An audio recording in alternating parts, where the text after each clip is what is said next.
ಶ್ರೀ ಗುರು ಬಸವಲಿಂಗಾಯ ನಮಃ.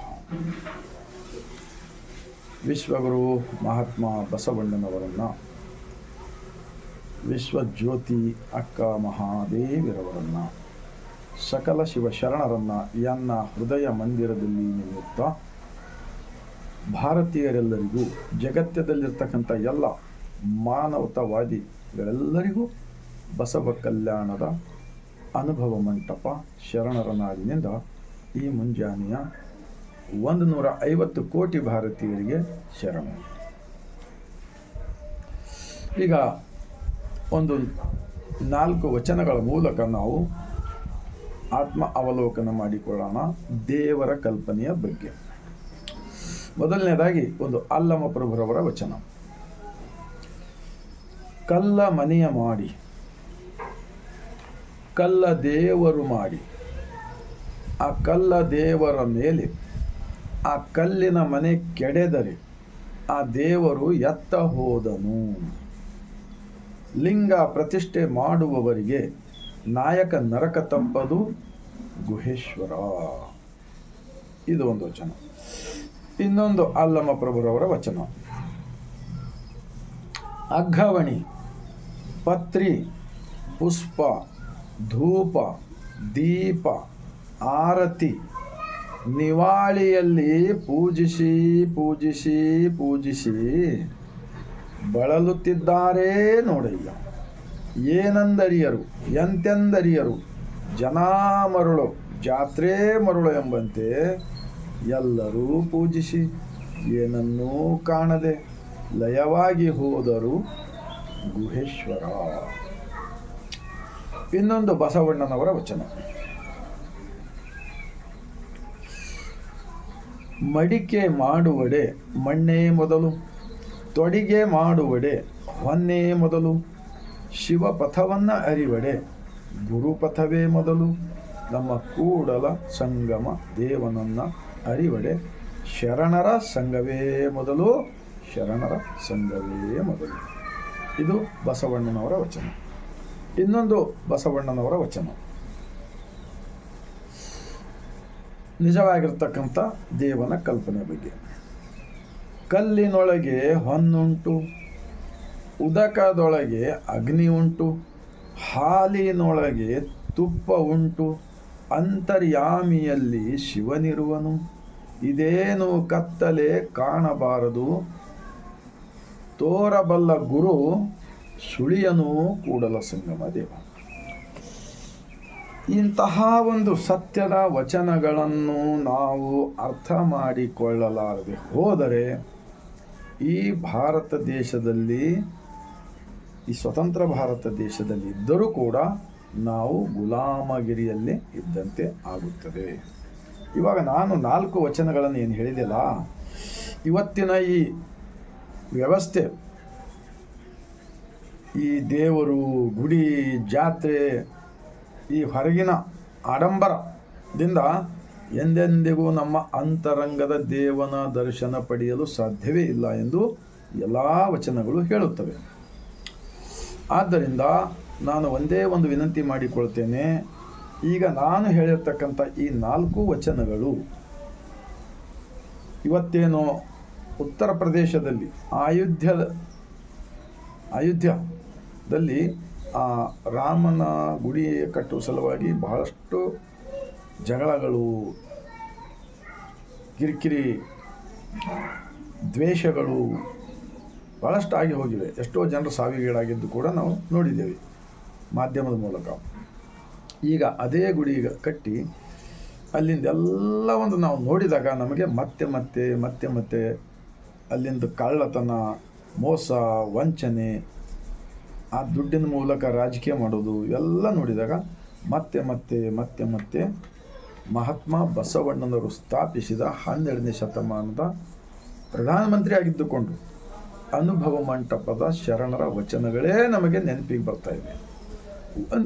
ಒಂದು ವೇಳೆ ಇವತ್ತಿನ ವಿದ್ಯಾವಂತರು ವಚನ ಗ್ರಂಥವನ್ನು ಖರೀದಿ ಮಾಡಿರಿ, ಓದಿರಿ, ಅಥವಾ ಯೂಟ್ಯೂಬ್ದಲ್ಲಿ ಎಲ್ಲದರಲ್ಲಿ ಸಿಗುತ್ತವೆ, ಸರ್ಚ್ ಮಾಡಿರಿ, ಅಧ್ಯಯನ ಮಾಡಿರಿ. ಈ ಮನುಷ್ಯನ ಶರೀರವನ್ನು ಬಿಟ್ಟು ಮಾನವ ನಿರ್ಮಿತ ಮೂರ್ತಿಗಳಲ್ಲಿ ದೇವರನ್ನು ಕಾಣುವುದನ್ನು 100ಕ್ಕೆ 100 ತಿರಸ್ಕಾರ ಮಾಡಿದ್ದಾರೆ ನಮ್ಮ ಬಸವ ಕಲ್ಯಾಣದ ಉತ್ಪಾದಕ ವರ್ಗದವರು, ದುಡಿಯುವ ವರ್ಗದವರು. 97% ಎಲ್ಲ ವರ್ಗದವರು ಕೂಡಿ ಕಟ್ಟಿದ ಅನುಭವ ಮಂಟಪದ ಲಿಂಗ ಆಯತ ಧರ್ಮ. ಇವತ್ತ ಬಸವ ಕಲ್ಯಾಣದ ಅನುಭವ ಮಂಟಪ, ನೂತನ ಅನುಭವ ಮಂಟಪ ಏನು ಕಟ್ಟಲ್ಪಡ್ತಾ ಇದೆಯಲ್ಲ, ಈ ಇತಿಹಾಸ ನಾವು 97% ಏನಿದ್ದೇವೆ, ಕಂಬಾರು, ಕುಂಬಾರು, ಹೂಗರು, ಬಡಿಗರು, ಒಕ್ಕಲಿಗರು, ಕುರಿಕಾಯವರು, ದನಕಾಯವರು, ಡೋಣಿ ನಡೆಸೋರು, ಮಡಿವಾಳ ಮಾಚಯ್ಯ, ಇವರೆಲ್ಲ ಎಲ್ಲ ವರ್ಗದವರು ಇವತ್ತೇನು ಜಾತಿ ಮಾಡಿಬಿಟ್ಟಿದ್ದಾರಲ್ಲ, ಅವರೆಲ್ಲರ ಧರ್ಮವಿದೆ ಬಸವಣ್ಣನವರು ಸ್ಥಾಪಿಸಿದ ಅನುಭವ ಮಂಟಪದ ಲಿಂಗ ಆಯತ ಧರ್ಮ. ಇದನ್ನು ನೀವೆಲ್ಲರೂ ವಚನಗಳನ್ನು ಓದಿರಿ, ಅರ್ಥ ಮಾಡಿಕೊಳ್ಳಿರಿ. ಈ ತತ್ವದ ವಿರುದ್ಧವಾಗಿರ್ತಕ್ಕಂಥ ಚಟುವಟಿಕೆ ಯಾರೇ ಮಾಡಲಿ ಅಂಥವರನ್ನು ನಾವು ದೇಶದ್ರೋಹಿ, ರಾಷ್ಟ್ರದ್ರೋಹಿ, ಸಮಾಜದ ದ್ರೋಹಿ, ಮನುಷ್ಯನನ್ನು ಸತ್ಯದ ಕಡೆ ಕೊಂಡೊಯ್ಯುವ ಬದಲಾಗಿ ಆ ಶರಣರ ತತ್ವದ ವಿರುದ್ಧವಾಗಿ ಮತ್ತೆ ಗುಡಿ ಕಟ್ಟುವುದು, ಜಾತ್ರೆಗಳ ಮೂಲಕ ದೇವರಲ್ಲೇ ಇದ್ದನ್ನಂತ ಹೇಳುವುದು, ಪ್ರಾಣ ಪ್ರತಿಷ್ಠೆ ಮಾಡ್ತೀನಿ ಅಂತ ಹೇಳೋದು, ಇವೆಲ್ಲವೂ ಕೂಡ ಬಹಳ ದೊಡ್ಡ ಮೋಸದ ಕೆಲಸ ಆಗಿದೆ. ಆ ಕಾರಣಕ್ಕಾಗಿ ನಾವು ಯಾವಾಗಲೂ ಗ್ರಂಥಗಳನ್ನು ಓದಬೇಕು. ಯಾವ ಗ್ರಂಥದಲ್ಲಿ ಏನಿದೆ ಇಲ್ಲಿ ನೋಡಿ, ಬಸವಣ್ಣನವರ ಭಾವಚಿತ್ರ. ಇವರೆಲ್ಲರೂ ಒಂದು ವೇಳೆಗೆ ಮನಸ್ಸು ಮಾಡಿದರೆ ಬಸವಣ್ಣನವರ ತತ್ವ ಮನಸ್ಸು ಮಾಡಿದರೆ ಅವಾಗೇ ತಲುಪಲು ಬರ್ತಾ ಇತ್ತು. ಆದರೆ ಪ್ರತಿಯೊಬ್ಬರು ತಮ್ಮ ತಮ್ಮ ಸ್ವಾರ್ಥಕ್ಕಾಗಿ ನಾನೇ ದೊಡ್ಡವನು, ನಾವೇ ಶಾಣೆ ಇದ್ದೀವಿ, ಒಂದೊಂದು ಥರ ಮುಖ ಮಾಡಿಕೊಂಡು ಬಂದು ಸಮಾಜದಲ್ಲಿ ಏಕಲಿಂಗಾನಿಷ್ಠವಂತರನ್ನಾಗಿ ಯಾರನ್ನೂ ಮಾಡಿಲ್ಲ. ಆ ಕಾರಣಕ್ಕಾಗಿ ಇನ್ನೊಂದು ಬಸವಣ್ಣನವರ ವಚನವನ್ನು ಹೇಳಿ ಈ ಆತ್ಮ ಅವಲೋಕನ, ವಚನಗಳ ಆತ್ಮ ಅವಲೋಕನ ಮಾಡೋಣ. ಶ್ರೀ ವಿಭೂತಿ ಹೋಸದವರ, ಶ್ರೀ ರುದ್ರಾಕ್ಷಿ ಧರಿಸದವರ, ನಿತ್ಯಲಿಂಗಾರ್ಚನೆ ಮಾಡದವರ, ಸದ್ಭಕ್ತರ ಸಂಘದಲ್ಲಿ ಇರದವರ, ಜಂಗಮವೇ ಲಿಂಗವೆಂದು ಅರಿಯದವರ, ಎನವೊಮ್ಮೆಯೂ ತೋರದಿರಯ್ಯ ಕೂಡಲ ಸಂಗಮ ದೇವ, ಶರಗೊಡ್ಡಿ ಬೇಡುವೆ ನಿಮ್ಮ ಧರ್ಮ. 770 ಜನ ಅಮರಗಣಗಳು, ಲಕ್ಷದ ಮೇಲೆ 96,000 ಧರ್ಮ ಪ್ರಚಾರಕರು, ಇವರೆಲ್ಲರೂ ಕೂಡ ಬಸವಣ್ಣನವರ ಧ್ವನಿಯಾಗಿತ್ತು. ಯಾರು ಹಣಿಯ ಮೇಲೆ ವಿಭೂತಿ ಧರಿಸುವುದಿಲ್ಲ, ಯಾರು ರುದ್ರಾಕ್ಷಿ ಧರಿಸುವುದಿಲ್ಲ, ಯಾರು ದಿನನಿತ್ಯ ಅಂತರಂಗದ ದೇವನ ಜೊತೆ ಒಂದಾಗಿ ಇಷ್ಟ ಲಿಂಗ ಧ್ಯಾನ ಮಾಡುವುದಿಲ್ಲ, ಯಾರು ಸಮಾಜವೇ ನನ್ನ ದೇವರು ಅಂಥೇಳಿ ನಂಬುವುದಿಲ್ಲ, ಅಂತಹ ಜನರ ಮುಖವನ್ನು ತೋರಲಾಗದು ಎಂದು ಬಸವಣ್ಣನವರು ಹೇಳಿದ್ದಾರಲ್ಲ.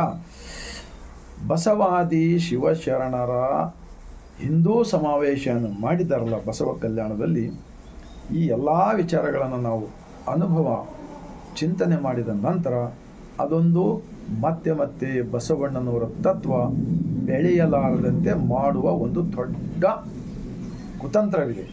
ಅವ್ರಿಗೆ ಗೊತ್ತಿದೆ, ಜನಗಳು ವಚನಗಳನ್ನು ಓದ್ತಾ ಇಲ್ಲಲ್ಲ, ಆದರೂ ಕೂಡ ಇವತ್ತು ದೇಶ ತುಂಬ, ಜಗತ್ತು ತುಂಬ ಬಸವಮಯ ಆಗಿದೆ. 33 ಭಾಷೆಗಳಲ್ಲಿ ವಚನಗಳು ಸಿಗುತ್ತವೆ. ಅವರೆಲ್ಲರೂ ಕೂಡ ಯಾವ ಕಾರಣಕ್ಕಾದ್ರೂ ಏಕದೇವ ಉಪಾಸನೆಯ ವಿರುದ್ಧವಾಗಿ ಏನೇ ಹೇಳಿಕೆ ಕೊಟ್ಟರು, ಏನೇ ಪ್ರಚಾರ ಮಾಡಿದ್ರು ಕೂಡ ಅದು ಗೆಲ್ಲಲು ಸಾಧ್ಯವೇ ಇಲ್ಲ. ಯಾಕೆಂದರೆ ಇದು ಮೊಬೈಲ್ ಕಾಲ ಇದೆ. ಇವೆಲ್ಲ ಅನುಭವ ಮಂಟಪ ಇದ್ದಂಗೆ ಇವೆಲ್ಲ. ನಾವು ಇಲ್ಲಿ ಕುಂತು ಜಗತ್ತೇ ತುಂಬ ಮಾತಾಡ್ತಾ ಇದ್ವಲ್ಲ, ಮತ್ತು ಜನರಿಗೆ ಸತ್ಯ ಗೊತ್ತಾಗೋದಿಲ್ವಾ? ಅವತ್ತು ನಮ್ಮ ಶರಣರು ಅನುಭವ ಮಂಟಪದಲ್ಲಿ ಕುಳಿತುಕೊಂಡು ಚರ್ಚೆ ಮಾಡಿದರು. ಇವತ್ತು ನಾವು ಇಲ್ಲೇ ಕುಂತು ಜಗತ್ತೇ ತುಂಬ ಮಾತಾಡ್ಬೋದಲ್ಲ. ಇಂತಹ ಒಂದು ಯುಗದಲ್ಲಿ ಬಸವಾದಿ ಶರಣರು ಸ್ಥಾಪಿಸಿದ ಅನುಭವ ಮಂಟಪದ ಲಿಂಗ ಆಯತ ಧರ್ಮದ ಸಮಾವೇಶ ಅಂಥೇಳಿ ಮಾಡಿದ್ದೇ ಆದರೆ ಅವ್ರಿಗೆ ಒಳ್ಳೆಯದಾಗ್ತಾ ಇತ್ತು, ಜನರು ಬೆಂಬಲ ಕೊಡ್ತಾಯಿದ್ರು. ಆದರೆ ಈಗೇನಾಗಿಬಿಟ್ಟಿದೆ, ಎಲ್ಲ ಜನ ಅರ್ಥ ಮಾಡಿಕೊಳ್ಳುತ್ತಿದ್ದಾರೆ. ಆ ಕಾರಣಕ್ಕಾಗಿ ತಪ್ಪು ಮಾಡುವುದು ಸಹಜ, ತಿದ್ದಿಕೊಳ್ಳುವುದು ಬಹಳ ದೊಡ್ಡ ಗುಣವೆಂದು ಹೇಳುತ್ತಾ ಇನ್ನು ಮುಂದೆ ಇಡೀ ಭಾರತಷ್ಟೆಲ್ಲ ಜಗತ್ತವೇ ಬಸವಮಯ ಆಗಲಿದೆ. ಯಾಕೆಂದರೆ ವಚನಗಳೇ ಸಾಕ್ಷಿ ಎಂದು ಹೇಳುತ್ತಾ ಬಸವಣ್ಣನವರನ್ನು ಧರ್ಮಗುರು ಅಂಥೇಳಿ 2,80,00,000 ವಚನಗಳನ್ನು ಬರೆದಿರ್ತಕ್ಕಂಥ ಅಲ್ಲಮಪ್ರಭುರವರೇ ಒಪ್ಪಿದ್ದಾರೆ. ಶಿವಗುರು ಎಂದು ಬಲ್ಲಾತನೇ ಗುರು ಅಂತ ವಚನ ಇದೆಯಲ್ಲ, ಮಡಿವಾಳ ಮಾಚಾರ್ಯವರು ಹೇಳಿಲ್ಲ, ಎತ್ತೆತ್ತ ನೋಡಿದ ತತ್ತ ಬಸವನೆಂಬ ಬಳಿ. ಈ ಥರ ಎಲ್ಲರೂ ಬಸವಣ್ಣನವರ ಬಗ್ಗೆ ಕೊಂಡಾಡಿದ್ದಾರೆ. ನಾವು ಕೂಡ ಬಸವಣ್ಣನವರ ಮಾರ್ಗದಲ್ಲಿ ಹೋಗೋಣ, ಬಸವಣ್ಣನವರನ್ನು ಲಿಂಗಾಯತ ಧರ್ಮದ ಗುರು ಅಂತೇಳಿ ಅಪ್ಪಿಕೊಳ್ಳೋಣ ಎಂದು ವಿನಂತಿಸಿಕೊಳ್ಳುತ್ತಾ, ಈ ವಚನದ ವಿಡಿಯೋ ನಿಮ್ಮ ಹೃದಯವಿದ್ದರೆ ಒಪ್ಪಿಕೊಂಡು ವಚನಗಳನ್ನು ಓದಿರಿ, ಅರ್ಥ ಮಾಡಿಕೊಂಡರೆ ನಮ್ಮ ಆರೋಗ್ಯ ನಮ್ಮ ಕೈಯಲ್ಲಿ, ನಮ್ಮ ದೇವರು ನಮ್ಮ ಮನದಲ್ಲಿ. ಈ ಜೀವದ ಜೊತೆ ನಾವು ಕನೆಕ್ಷನ್, ನಮ್ಮ ದೇಹದೊಳಗೆ ದೇವರಿದ್ದಾನೆ ಅಂತೇಳಿ ಕನೆಕ್ಷನ್ ತೆಗೆದುಕೊಳ್ಳೋಣ. ಈ ಹೊರಗಿನ ಮಾನವ ನಿರ್ಮಿತ ಒಂದು ಜಡ ವಸ್ತುಗಳಲ್ಲಿ ನಮಗೆ ದೇವರು ಎಂದೆಂದಿಗೂ ಸಿಗಲು ಸಾಧ್ಯವೇ ಇಲ್ಲ. ಅದು ಒಂದು ದೊಡ್ಡ ವ್ಯಾಪಾರ ಮಾಡಿಕೊಂಡು ಬಿಟ್ಟಿದ್ದಾರೆ ದೇಶ ತುಂಬ. ಇವತ್ತು ಜನ ಅರ್ಥ ಮಾಡಿಕೊಳ್ತಿದ್ದಾರೆ. ಒಂದು ವೇಳೆ ಇಂತಹ ಒಂದು ಪಾಖಂಡವಾದ ಅಂಧವಿಶ್ವಾಸ, ಮೂಢರೂಢಿ ದೇಶಕ್ಕೆ ಹಾನಿಕರವಾಗಿದೆ.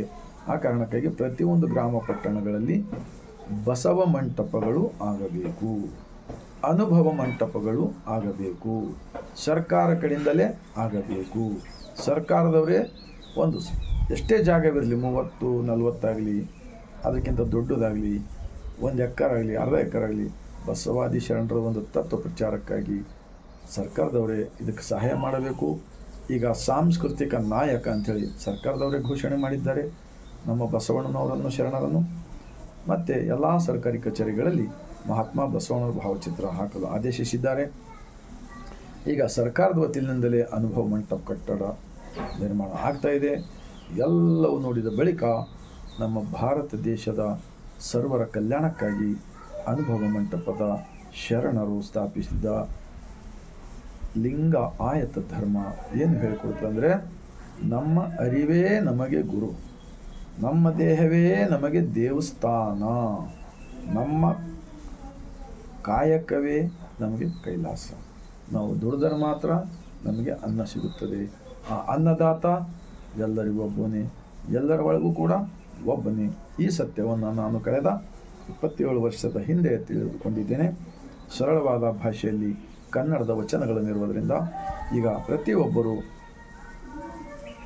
ಇಂತಹ ಸತ್ಯಕ್ಕೆ ನಾವು ಸಹಕರಿಸೋಣ ಎಂದು ಹೇಳುತ್ತಾ, ಮತ್ತೊಮ್ಮೆ 150 ಕೋಟಿ ಭಾರತೀಯರಿಗೆ ಇಂಥ ಸತ್ಯದ ವಿಚಾರಗಳನ್ನು ನೀವೆಲ್ಲರೂ ತಲುಪಿಸಿದ್ದೇ ಆದರೆ ನಿಜಕ್ಕೂ ಆ ಮಹಾನ್ ಶರಣರ ಆಶೀರ್ವಾದ ನಿಮ್ಮ ಎಲ್ಲರ ಮೇಲೆ ಇರುತ್ತದೆ ಮತ್ತು ನಮ್ಮ ಭಾರತ ದೇಶ ಪ್ರಗತಿ ಆಗಲು ಸಾಧ್ಯವಿದೆ ಎಂದು ಹೇಳುತ್ತಾ, ಮತ್ತೊಮ್ಮೆ ಸರ್ವರಿಗೂ ಶರಣ.